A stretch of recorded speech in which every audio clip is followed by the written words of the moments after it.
Homeopathy চিকিৎসকদের নামের পূর্বে ডাক্তার পদবি ব্যবহারের আইনগত বৈধতার বিষয়ে আপনাদের মাধ্যমে জাতির সামনে তুলে ধরেছি। উপরোক্ত বিষয় ছাড়াও হোমিওপ্যাথিক চিকিৎসকগণের বিদ্যমান সংকট সমাধানে আমাদের দাবি উপস্থাপন করছি। ১. অনতিবিলম্বে 10/8/25 খ্রিস্টাব্দে তারিখের স্বাস্থ্য শিক্ষা ও পরিবার কল্যাণ বিভাগের জারিকৃত পত্র প্রত্যাহার এবং হোমিওপ্যাথি চিকিৎসকদের নামের পূর্বে ডাক্তার লেখা নিয়ে হয়রানি বন্ধ করতে হবে। ২. বাংলাদেশ হোমিওপ্যাথিক চিকিৎসা শিক্ষা আইন 23 অনুযায়ী যথাযথভাবে কার্যকর এবং দ্রুত বাংলাদেশ হোমিওপ্যাথিক চিকিৎসা শিক্ষা কাউন্সিল গঠন করতে হবে। ৩. বেসরকারি হোমিওপ্যাথিক মেডিকেল কলেজ ও হাসপাতাল সমূহে কর্মরত শিক্ষক, চিকিৎসক, কর্মকর্তা কর্মচারীদের মাসিক শতভাগ বেতন ভাতা জাতীয় বেতন স্কেল 2015 অনুযায়ী প্রদানের নীতিমালা সহ প্রয়োজনীয় ব্যবস্থা গ্রহণের জোর দাবি জানাচ্ছি।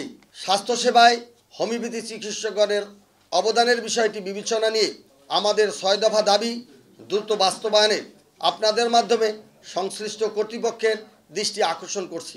এতক্ষণ ধৈর্য সহকারে আমাদের বক্তব্য শোনার জন্য সকলকে আমাদের পক্ষ থেকে কৃতজ্ঞতা ও ধন্যবাদ জানাচ্ছি।